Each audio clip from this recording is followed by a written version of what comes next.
में अब बड़ी खबर उत्तर प्रदेश से। उत्तर प्रदेश में समाजवादी पार्टी के नेता शिवपाल यादव ने बदायूं लोकसभा सीट से उम्मीदवारी छोड़ने का ऐलान कर दिया है। शिवपाल यादव ने समाजवादी पार्टी के अध्यक्ष अखिलेश यादव को एक प्रस्ताव भेजा है। इस प्रस्ताव में बदायूं लोकसभा सीट से शिवपाल यादव ने अपने बेटे आदित्य यादव को कैंडिडेट बनाने की मांग की है। तो अब कहीं ना कहीं ऐसे में तनाव बढ़ता हुआ नजर जरूर आएगा। अखिलेश यादव के लिए बदायूं सीट से अपनी उम्मीदवारी छोड़ने का ऐलान कर दिया है शिवपाल यादव ने, और यहां से अपने बेटे आदित्य यादव को प्रत्याशी बनाने की उन्होंने मांग की है सपा प्रमुख अखिलेश यादव से। तो बता दें कि यह प्रस्ताव बाकायदा भेजा गया है चाचा की तरफ से भतीजे अखिलेश यादव को, और उन्होंने बदायूं सीट से अपना जो उम्मीदवारी है वो एक तरह से सौंपने की गुजारिश की है अपने भतीजे अखिलेश यादव से, और यहां से अपने बेटे आदित्य यादव को कैंडिडेट बनाने की मांग की है, और इसका प्रस्ताव बाकायदा भेजा गया है अखिलेश यादव को। हालांकि आपको बता दें आदित्य यादव को कैंडिडेट बनाए जाने की खबरें पहले भी सामने आ रही थी, लेकिन अब इस पर मुहर लगती नजर आ रही है, और शिवपाल यादव के साथ साथ धर्मेंद्र यादव ने भी आदित्य यादव के नाम का सपोर्ट कर दिया है। तो न सिर्फ शिवपाल यादव बल्कि धर्मेंद्र यादव ने भी कहा है कि आदित्य यादव को सपोर्ट होना चाहिए, यानी वो बदायूं से अब उम्मीदवार हों, इसकी गुजारिश की गई है। ये प्रस्ताव भेजा गया अखिलेश यादव के पास। देखिए, यहाँ सम्मेलन में तो प्रस्ताव पास कर ही दिया है। तो जब प्रस्ताव सम्मेलन ने पूरे कार्यकर्ताओं ने कर दिया है, अब ये प्रस्ताव जाएगा राष्ट्रीय नेतृत्व के पास। तो अब राष्ट्रीय नेतृत्व भी सहमति मिल जानी चाहिए। बिल्कुल, जो भी पार्टी का फैसला होगा मैं तो और मुझे खुशी होगी। चाचा के लिए काम करने में थोड़ा सा एक हिचक रहती, आदित्य के लिए और ज्यादा काम करेंगे।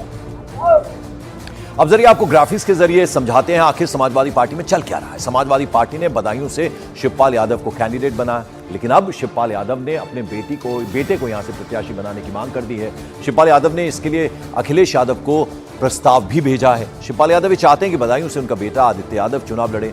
आदित्य यादव शिवपाल यादव के बेटे हैं और समाजवादी पार्टी के नेता हैं, और न सिर्फ शिवपाल यादव बल्कि धर्मेंद्र यादव ने भी कहा है कि ये पार्टी के हित में होगा।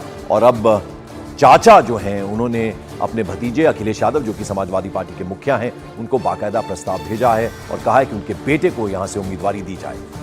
और अब जिस सीट के लिए यह पूरी बहस शुरू हुई है उसका सियासी गणित भी आपको समझा देते हैं। तो बदायूं लोकसभा सीट जो है समाजवादी पार्टी का गढ़ मानी जाती है।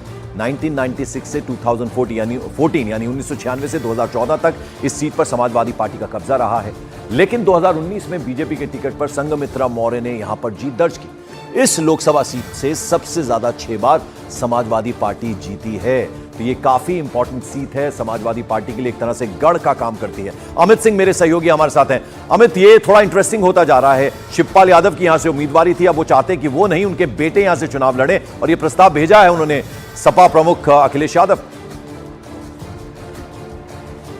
जी हाँ पंकज, कुछ दिन पहले ही हमने मॉर्निंग प्राइम में ही ये अपने दर्शकों को ये खबर दिखाई थी कि आदित्य यादव बदायूं से चुनाव लड़ सकते हैं, कि शिवपाल यादव चाहते हैं कि उनके बेटे चुनाव लड़े, और इस बाबत उनकी अपने परिवार में उनके राष्ट्रीय नेतृत्व अखिलेश यादव से इस बाबत बात भी हुई थी, और कहीं ना कहीं अखिलेश यादव ने इस बारे में हामी भी भर दी थी। अब बदायूं से ही आदित्य यादव क्यों चुनाव लड़ रहा है, तो इस पर सवाल उठता है। तो जाहिर तौर पर यह बदायूं जो सीट है समाजवादी पार्टी इसे काफी ज्यादा सेफ मानती है, जिस तरीके से मैनपुर और आजमगढ़ को सेफ मानती है समाजवादी पार्टी अपने लिए। हालांकि आजमगढ़ से पिछली बार धर्मेंद्र यादव हार गए थे, उसी तरीके से इस बार बदायूं सीट को काफी ज्यादा सेफ मान रही है समाजवादी पार्टी, और इसी वजह से शिवपाल यादव चाहते हैं कि उनके बेटे आदित्य यादव यहीं से चुनाव लड़े ताकि उन्हें आसानी हो जीत हासिल करने में। और बदायूं सीट की अगर बात करें तो 6 बार यहां से समाजवादी पार्टी का उम्मीदवार को जीत हासिल हुई। तो ऐसे में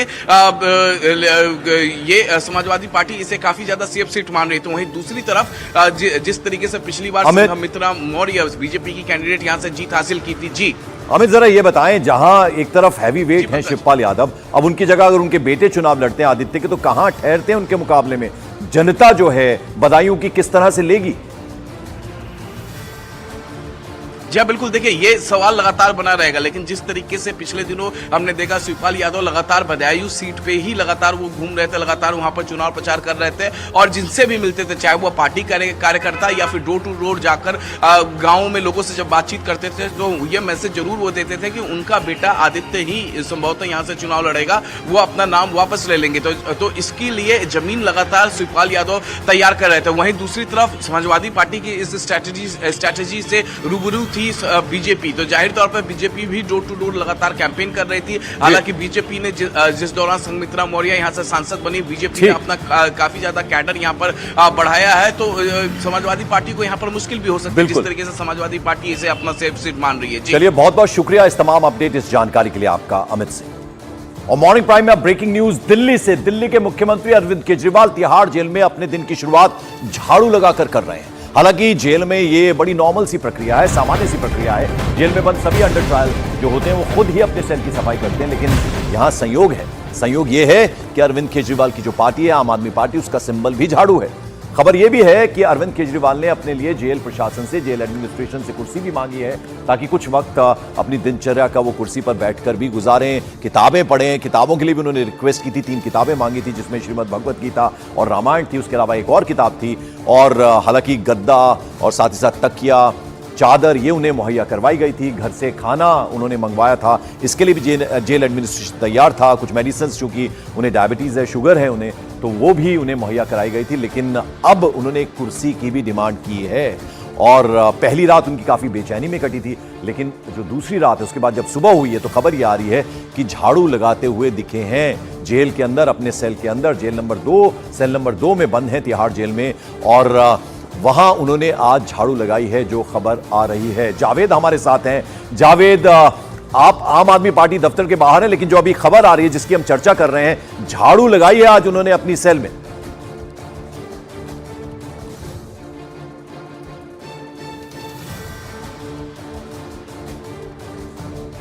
सामान्य प्रक्रिया है। इसके अलावा जो जानकारी मिल रही है उसके मुताबिक एक कुर्सी अरविंद केजरीवाल की तरफ से मांगी गई है। तो ये तमाम अब उनकी वो डिटेल्स आ रही हैं, क्योंकि दूसरा दिन है तिहाड़ जेल में। कल भी खबर आई थी और अब ये खबर आई है कि झाड़ू से उन्होंने सफाई की है, और संयोग से झाड़ू उनका चुनाव चिन्ह भी है।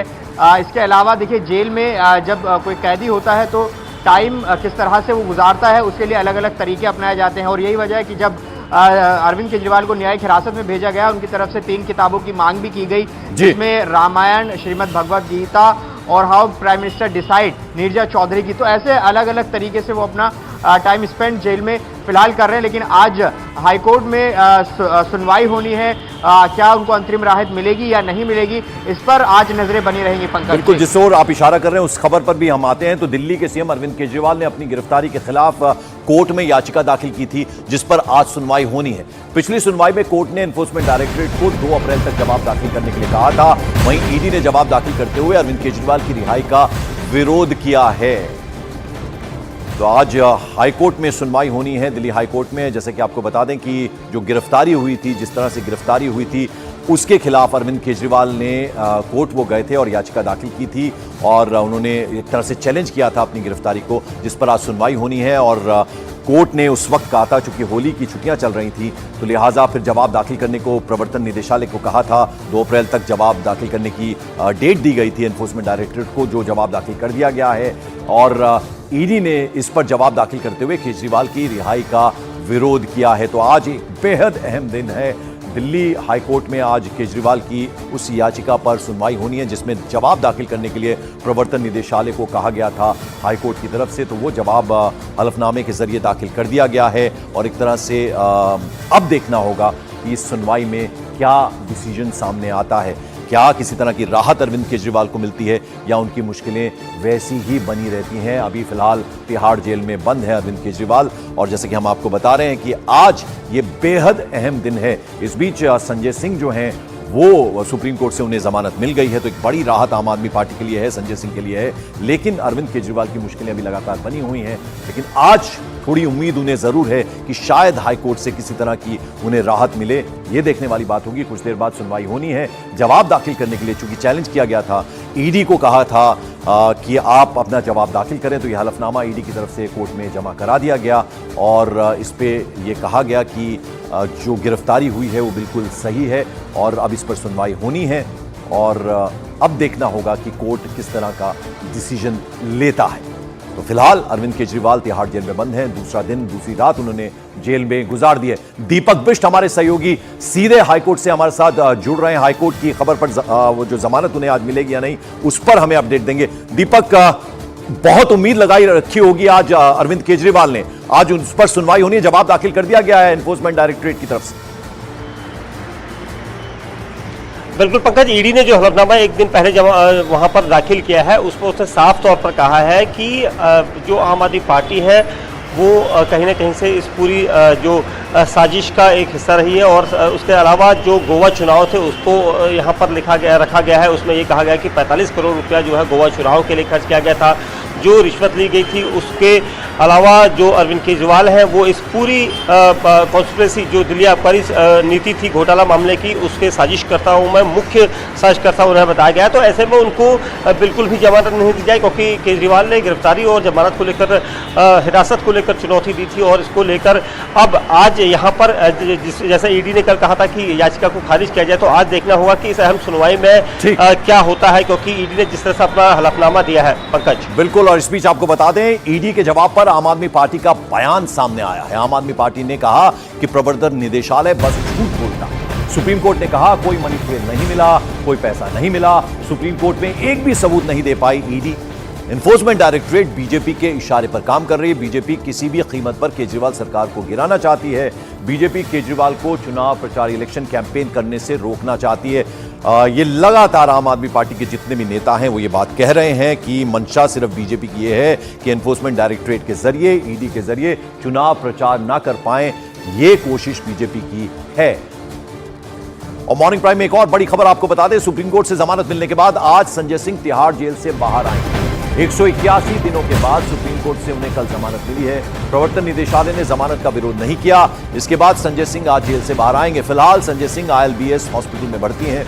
वहां से डिस्चार्ज होने के बाद उन्हें तिहाड़ जेल ले जाया जाएगा और फिर कुछ कागजी कार्रवाई वहां होती है। वो होने के बाद दोपहर करीब 3:30 बजे संजय सिंह जेल से बाहर आ जाएंगे। और जैसा कि कुछ देर पहले मॉर्निंग प्राइम में उनकी पत्नी ये कह रही थी कि वो पार्टी दफ्तर जाएंगे, वहां आम आदमी पार्टी के कार्यकर्ता होंगे और उनको वो संबोधित करेंगे। तो देखने वाली बात होगी। आज संजय सिंह लगभग 6 महीने के बाद सुप्रीम कोर्ट से बड़ी राहत कल उन्हें मिली है और अब देखना होगा कि वो क्या बोलेंगे। हालांकि उनकी पत्नी ने कहा कि जब बाकी के जो 3 भाई हैं, चारों भाई जब इकट्ठे होंगे उस दिन का इंतजार है, तब ज्यादा खुशी होगी।